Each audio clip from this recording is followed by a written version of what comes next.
O Programa de Pesquisas Ecológicas de Longa Duração, PELD, é uma iniciativa da comunidade científica da área de ecologia do Brasil. Ele começou formalmente e oficialmente em janeiro de 1999. Foi um processo longo da seleção de sítios de pesquisa e, num primeiro momento, foram selecionados 9 sítios. Depois nós tivemos uma segunda chamada, onde foram selecionados mais 3 sítios, e hoje, depois da 4ª chamada, o país tem 30 sítios, 28 deles operando regularmente. Claro, alguns com avanços maiores do que outros, por razões óbvias. Começaram depois, ou tiveram mais dificuldades de infraestrutura, mas o importante a ressaltar é que esse programa possibilitou uma mudança absolutamente expressiva na ecologia brasileira. Isso a gente pode ver através do número de cursos de pós-graduação, das publicações científicas na área de ecologia, e isso tem possibilitado a interação de pesquisadores em ecologia, não só entre sítios no Brasil, como sítios fora do Brasil. Eu estou falando então de pesquisas de ecologia em rede, o que é a grande, talvez, novidade da pesquisa nas diferentes áreas, e em ecologia isso não é diferente. Um outro aspecto particularmente importante a ser ressaltado é que o PELD possibilitou nós primeiro fazermos perguntas de longo prazo e respondermos perguntas de longo prazo. O que significa isso? Antes desse programa, a maioria dos projetos ela ia se limitar a talvez 2, 3, no máximo 4 anos, e áreas muito menores a serem investigadas. Com a definição de sítios de longo prazo, pesquisas de longo prazo puderam ser planejadas, e hoje a gente tem a possibilidade de responder perguntas de longo prazo. E longo prazo é importante dizer, não é que tem que ser no mínimo 10 anos, não é isso, mas tem que ser possível você investigar um determinado problema num prazo suficiente que você obtenha as respostas para isso. Os ecossistemas, eles são muito particulares, porque eles são únicos e ao mesmo tempo são sistemas extremamente complexos, na medida em que muitas variáveis afetam e interferem nesse sistema. Então, a única forma de conseguirmos coletar o máximo de informações para gerar modelos e gerar inferências sobre esse sistema é justamente amostrando esse sistema durante longo prazo. Então, por isso que as amostragens de longo prazo são essenciais para estudarmos esses sistemas complexos, esses ecossistemas, para gerarmos generalizações e novas teorias em cima dos dados que possamos coletar desses sistemas. A consequência óbvia e talvez mais importante das pesquisas de longo prazo é que efetivamente nós podemos começar a ter respostas para alguns problemas que a gente não tinha essa possibilidade. E eu vou usar como exemplo um problema concreto, por exemplo, do sítio do Rio Doce, Parque Estadual do Rio Doce e áreas adjacentes. O Parque do Rio Doce, uma área de quase 36 mil hectares, é a principal e a maior unidade de conservação da Mata Atlântica em Minas Gerais. Esse parque tem uma representação tremendamente importante da biodiversidade da Mata Atlântica em Minas, Apesar do parque ter menos de 0,01% da extensão territorial do Brasil, existe uma infinidade de organismos que vivem dentro desse sistema. Por exemplo, nós podemos citar que em torno de 30% das espécies de uma família específica, Stratiomyidae, dos dípteras, são encontrados ali. Entre 30% a 40% das espécies de cladóceros também são encontrados, das espécies de cladóceros do Brasil também são encontrados no parque.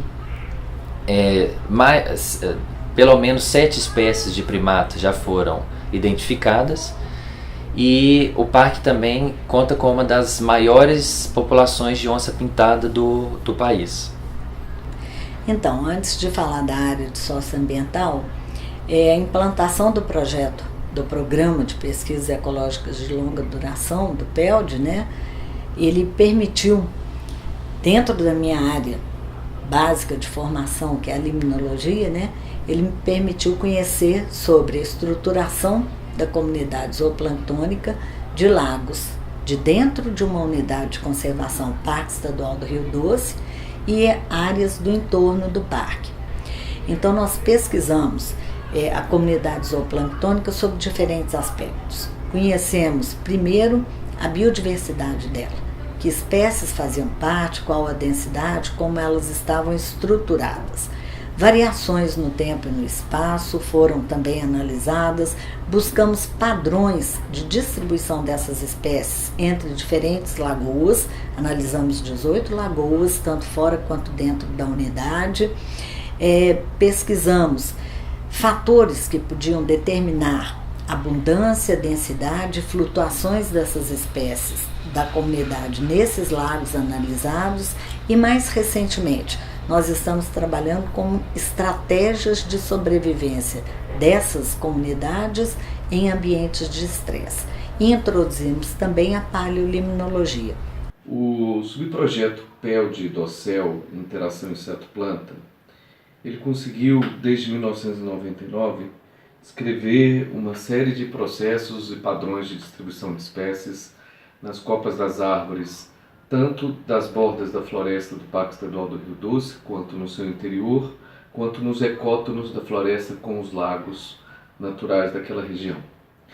Das principais conclusões que nós obtivemos é que há uma enorme similaridade entre os padrões ecológicos, ecofisiológicos e estruturais da floresta que tomba sobre os lagos, que é extremamente importante para entender como que as relações energéticas e de biomassa interagem entre os ecossistemas aquáticos e a floresta em si. As bordas do parque têm características próprias bastante distintas e é, por si só, também um parque muito diferente quanto à sua floresta tropical.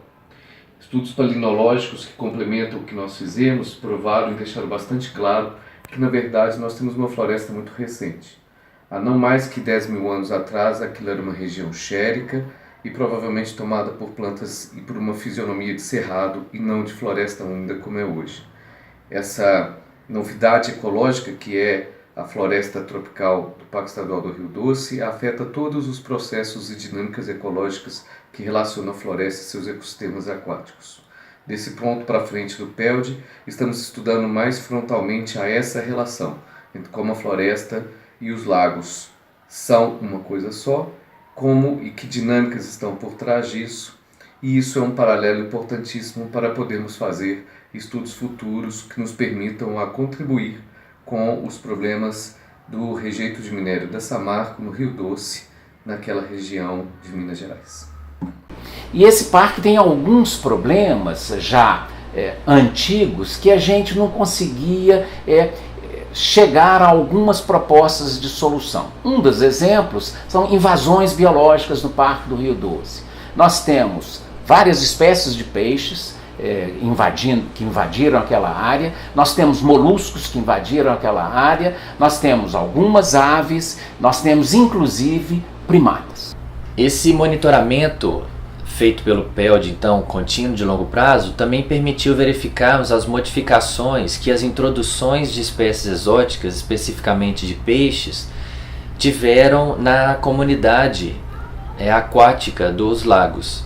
Eu vou me restringir ao exemplo a um estudo mais recente que a gente fez com peixes. Está publicado desde o ano passado, 2015, essa publicação. O que a gente pôde constatar? 7 espécies de peixes naturais da bacia do Rio Doce foram extintas localmente. Como é que a gente soube isso? Nós ficamos 6 anos só analisando isso, amostrando, intensificando a amostragem, intensificando métodos de amostragem e comparando com dados da literatura. Essa é uma publicação simples, mas muito importante para que eu acho que mostra claramente que só um projeto de pesquisa de longo prazo permite esse tipo de resposta. E hoje também já são computadas aí 7 espécies exóticas que são encontradas no parque. Então, a partir desse acompanhamento de longo prazo é que podemos verificar, né, essa diminuição das espécies nativas e esse incremento das espécies exóticas, inclusive já podendo dizer que essas espécies exóticas, infelizmente, já estão estabelecidas nesse sistema, já sendo assim praticamente impossível eliminá-las das lagoas. Nós fomos acionados por algumas prefeituras de alguns municípios do entorno para trabalhar com uma espécie de caramujo gigante africano, a Acatina fúlica, que estava em altas densidades num dos municípios e afetando hortas locais e etc. e tal. Então, o prefeito de um desses municípios nos convidou para fazer um trabalho junto com professores, alunos de escola, técnicos da prefeitura, pessoal da varrição de rua, pessoal de saúde da família. Então nós fomos ao município, trabalhamos com todos esses atores no sentido de mostrar o que é uma espécie invasora, porque a Acatina fúlica é uma espécie invasora, quais que são os riscos e como que a gente pode controlar as densidades dessas populações de acatina naquele município. Esse é um desafio para o Rio Doce. O que nós vamos fazer com essas espécies invasoras? E também um exemplo de estudo de longo prazo foi uma iniciativa que infelizmente está parada nesse momento, mas que vai ser retomada, que foi uma iniciativa com os pescadores da região. Nós começamos a formar grupos com os pescadores da região e a intenção é a gente, por exemplo, nas lagoas do parque, e nós selecionamos uma como modelo de estudo, é intensificar a pesca, uma chamada sobrepesca, e a ideia é retirar o mais possível das espécies exóticas. Isso se traduziu inclusive numa ação de manejo para o parque, que é permitir a pesca das espécies exóticas, que a gente viu que é uma forma de controlar a médio e longo prazo as invasões no parque. Ao longo de todo esse tempo do projeto PELD, o principal foco que tínhamos era exatamente estimar e ter uma ideia da dimensão da biodiversidade que abarca, né, que o parque abarca, e hoje já temos uma ideia do quão importante é esse sistema, não só localmente, como também nacionalmente. Além dessa avaliação da comunidade zooplânctônica, eu fui responsável também pela parte de socioambiental, dos estudos socioambientais dentro do programa PELD. E aí eu quero enfatizar a importância do programa.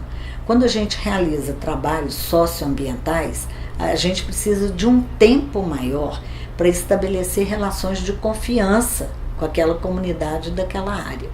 E isso nem sempre, num projeto estruturado em 2 anos, a gente consegue estabelecer isso. Então o PELD nos permitiu trabalhar com as comunidades do entorno do parque e estabelecer relações interessantes com essa comunidade.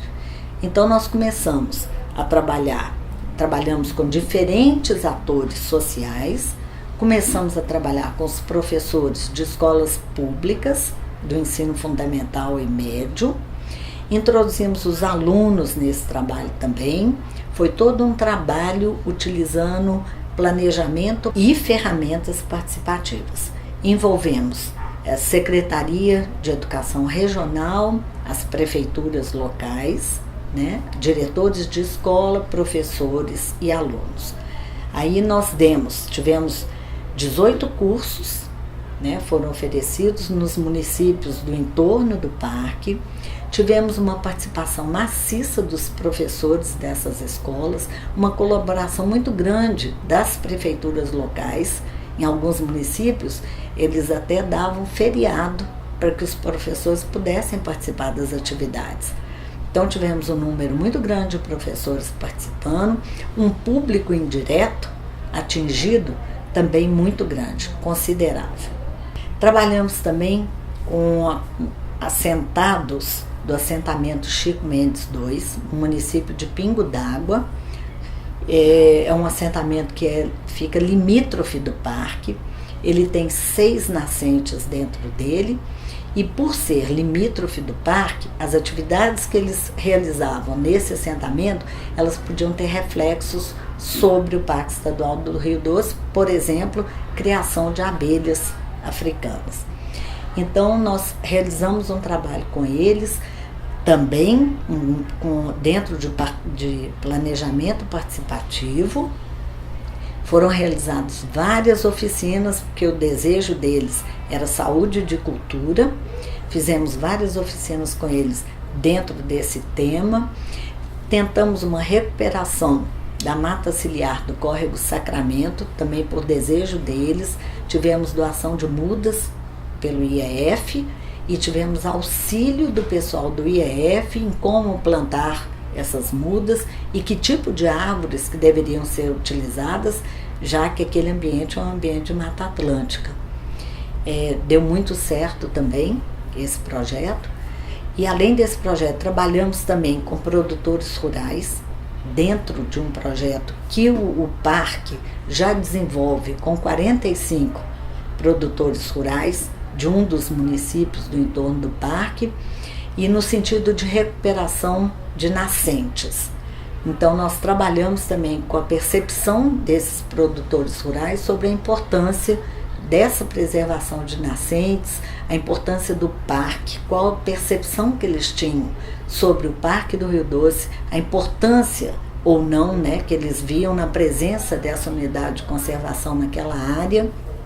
E deixamos um legado de sugestões, né, que deveriam ser implantadas no município, e recebemos também sugestões que nos alertaram sobre futuros trabalhos com educação ambiental que tem que ser realizados naquela área.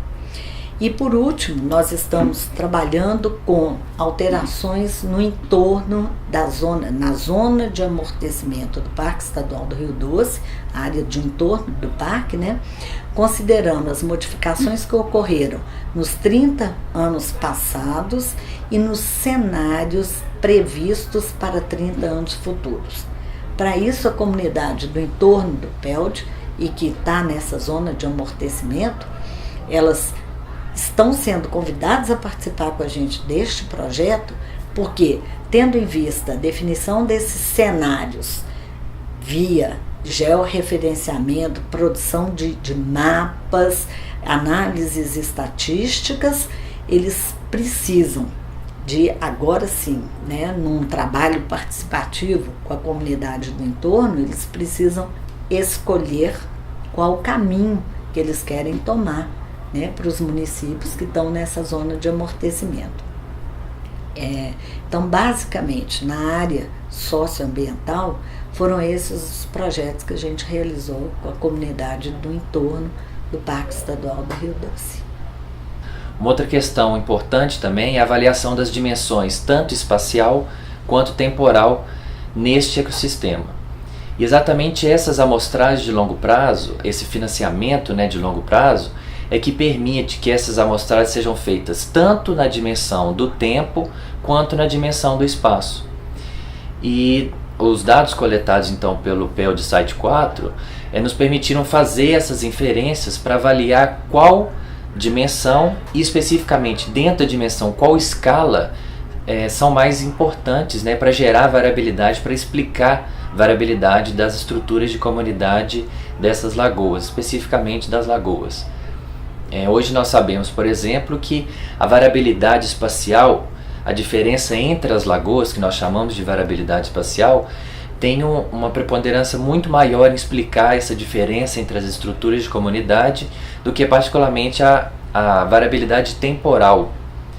E também especificamente dentro da variabilidade temporal a gente sabe que as variações entre anos possui uma importância muito maior do que a própria sazonalidade.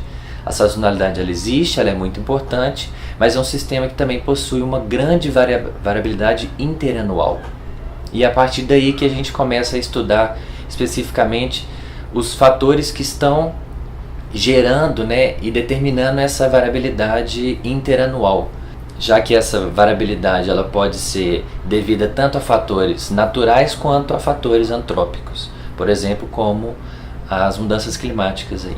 Então, para finalizar, eu queria dizer que o PELD, ele representa, sim, um novo patamar de estudos de ecologia no país, porque eu já falei das redes e porque ele permite que a gente ouse projetar perguntas de longo prazo e que serão respondidas com avaliação de longo prazo.